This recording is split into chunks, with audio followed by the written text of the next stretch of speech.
Der moderne Mensch ist anders verletzlich als der frühere traditionelle Mensch in den letzten Jahrhunderten. Er ist auch stärker kränkbar, als das früher der Fall war. Das hat sicher mit der modernen Kultur zu tun.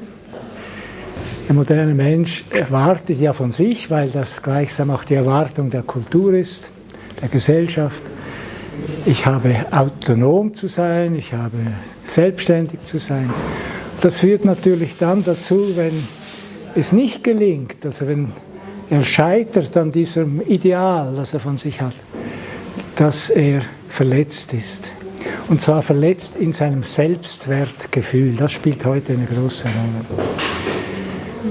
Man könnte also sagen, er fällt höher, als dies früher der Fall war. Und ich sagte auch, er ist kränkbarer geworden. Und das zeigt sich auch darin, dass Kränkungen heute mit von den häufigsten Ursachen sind für Depressionen.